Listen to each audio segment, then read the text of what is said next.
Hello, this is Scott Milliken. I'm the lead developer for OpenDCIM, which is an open source software version of data center infrastructure management. Today we're going to talk about some fairly new features. Some of these were introduced in version 3.1 and some of these were introduced in version 3.2, which came out just a few days ago in early April 2014. The main focus of today's video instruction is going to be talking about logical organization of your data centers, and I say that emphasizing the plural aspect of it because this is really something that is a huge benefit to someone who has more than one data center. And even if you only have one data center, if you have a very large data set, say a lot of cabinets or a very large amount of space that you'd like to be able to kind of try to containerize and break down into smaller logical pieces for easier management, this would be the way to go. So we're going to start off showing here I've got two data centers. I've got DC1 and DC2 defined in OpenDCIM, and I've got some cabinets in there already. But these are in two different areas of the country. And what I would love to have would be a map of the United States where I could click somewhere on that map and have it take me to the data center so that I have that logical view.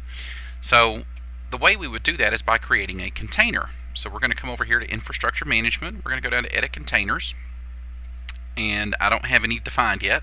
So I'm going to set up a new container, and I'm going to call it the United States. And I've got a drawing here, a blank map of the United States that I pulled from Wikipedia because it has nice Creative Commons licensed media on there. And you'll notice this blank here where you can fill in a parent container if another container already exists. You could actually nest these. Let's say you wanted to go from a global view to a country view to maybe a regional view and then even to a metropolitan. You can create as many levels as you'd like and continue to create hot zones on all of them. We're only going to do the one container today, but what I show you is going to apply for pretty much anything.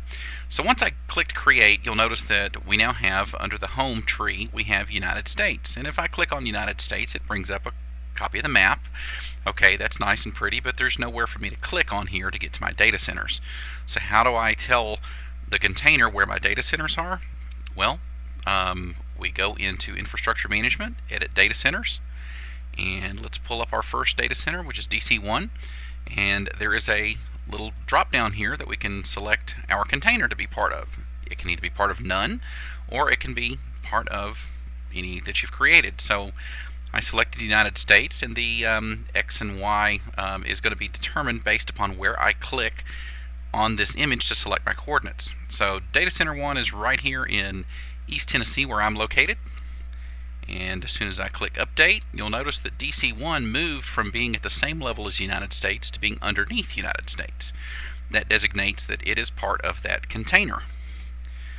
So let's say our second data center is also in the United States, but it is up here in the New York metropolitan area. Click update, and DC2 has moved here as well. So now if I click on United States on the tree view here, then I get my map and it shows the two different data centers. Okay, so that's pretty much how you do containers. Now we're going to dive deeper into data center 1 because that is one that I have set up to be similar to like a baby version of a colo facility. You'll notice that I've got partitions here within the data center. These black lines, you could think of those as either walls or they could be wire cage, anything like that that you may be using to separate off certain areas. Or you don't even have to have any kind of a physical barrier. You could just say that logically these two rows belong to one customer and these two rows belong to another, or these 5 rows down here belong to another and this one's a different customer and this one. Now you'll notice when I move my cursor to the areas that I've created up here at the top that you get this red border, and that indicates that you are navigating into a zone.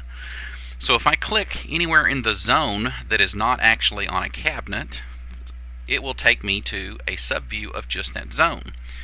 So the zone changes and it has its own metrics here. You'll notice that it approximated the size of the zone.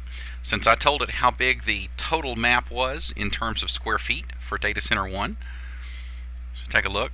Square feet, it says, yeah, this is 1,500 square feet. So if I click in here, based upon the number of pixels that I defined as my zone, it says, yeah, you're roughly around 292 square feet. Okay.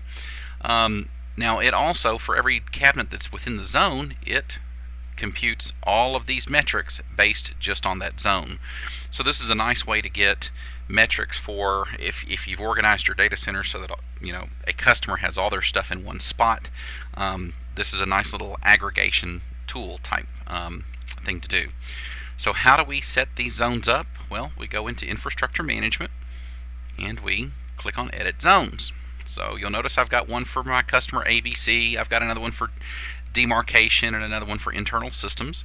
We're going to create a new zone, and it's for customer XYZ, and it is a member of data center 1. Now if you have a huge map and you've got a zone that's teeny tiny, and when you click on that zone you'd like to actually zoom it in further so that you can see it better, then you can change this zoom ratio. Or consequently, if you've got a map and the zone is huge and you want to shrink it down when you click on that individual zone, you could give it a number smaller than 100%. So we've created the zone, and now it says, alright, tell me where on this map the zone exists. So you click and drag just like you would for a cabinet, and once you hit update, it's going to create that box for you. So if we go back to DC1, now when I hover inside of here, it gives me the red border to tell me that this is my zone. I click on it and you'll see again it goes through and it estimates the square footage. And since I don't have any systems defined in here, then of course it doesn't have any computed wattage or measured wattage or anything like that. Now you will notice that even though it has drawn cabinets into this section of the map, the cabinets listed in the tree here are still not associated with the customer XYZ zone. Okay, if I click the little plus there, I get nothing underneath it. So we need to actually add these into the zone. So if you click AD11 and edit the cabinet, then you can add it to customer XYZ zone. And when you do that, come back over here and go into the zone. It now shows I have my 45U tall cabinet in here, and it is part of customer XYZ zone. Okay, but there's another organizational tool that we haven't done yet, and that is called a row. So if we take a look at customer ABC, you'll notice that I've got a row AD and a row AG, and everything is nice and neatly tucked into those areas. So why would we want to set things up as a row? Well, for one thing, it helps with the organization and keeping your tree from getting super cluttered. Another is if you wanted to be able to take a look at all your cabinets side by side, or at least as many as will fit side by side, then you can click on the little wording here that says row such and such. Now you'll notice something kind of odd. It says cabinet AG03, and then 1, and then 2, and then 5, and then 4. So I've done this on purpose to illustrate, but if we go back and take a look at the map, you'll notice that, see how the green highlight here sticks a little bit further out on this side, and they're not all even because I've drawn it by hand and I didn't make sure that the XY coordinates were consistent across the entire row. The way that we determine the order that you display something in is by knowing which side of the cabinet is the front side, the side that gets the air intake. How do we know what it's currently set at? Well, you can come over here to the drop down and you'll notice there's now an airflow that you can choose, and we have arrows that indicate what the front side is. So the blue side is the side that is the air intake, that's the cold side, and the red side is the exhaust, that's the hot side. So right now everything is still set to the default. The default when you create a new cabinet or when you convert from a previous version of OpenDCIM is the cabinets are the top of the map, not the top of the cabinet. So there's two different ways to change your airflow. So we can go into the map coordinates section, and when you map your coordinates, you can say that let's see, the front edge is the top, right, bottom, or left. So if we submit, and now we go back over to our data center, you'll see the airflow that we now have a cabinet that flows cold air this side and hot air that side. Now that's the one-off way to do it. The easier way, if you've already got your cabinets set into rows, when you click on a cabinet in that row with the right mouse button, so you right click on it, you can either set the cabinet's intake direction or you can set it for the entire row. So here it's left and here it's right. So now we indicate that this is our cold aisle, right?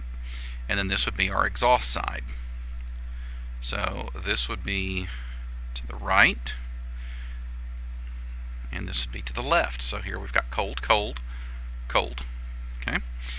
Since I haven't added all these things into the rows yet, not going to bother with those. But that is how you set those. So now that I have the